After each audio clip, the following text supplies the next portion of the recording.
ها شباب زع شعر باركولي دكتور قال رصيد مال بكي وزع لي شعر شلون اقدر بيت حياة وما عندي شعر اعيش حياتي اشوف شعر شلون بعد يمك انا ما خرب. هاي يا ابو صليد بس انا بحس القلعه مالتك مو صلعه عن صلعه يختلفن. شو مالتك شيء انا صحراويه انا في عصا مو خضراويه صحراويه شويه يختلفن. هاي خالو وصلت بس خلنا افحص قرحتك. اخذ بس بس هيك. هذا العلاج مالك هنا بالعراق ما موجود لازم اسافر الفضاء اصبر لي اسبوع اسبوعين اجيب لك العلاج.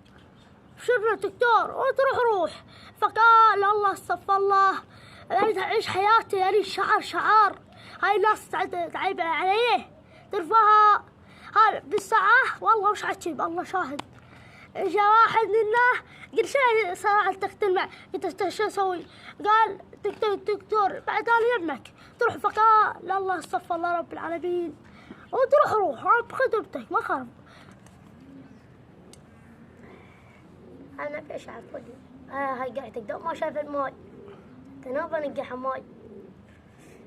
اليوم جبت لك شعر كله قصايب جبت لك من طرف الفضاء كله بالفضاء ما موجود ولا عود لا ما نجحت. بعد قلت وش كنت انت خالي بعد خالك قرحتك ما صير هيك بعد بس هاي الفقره خلصت.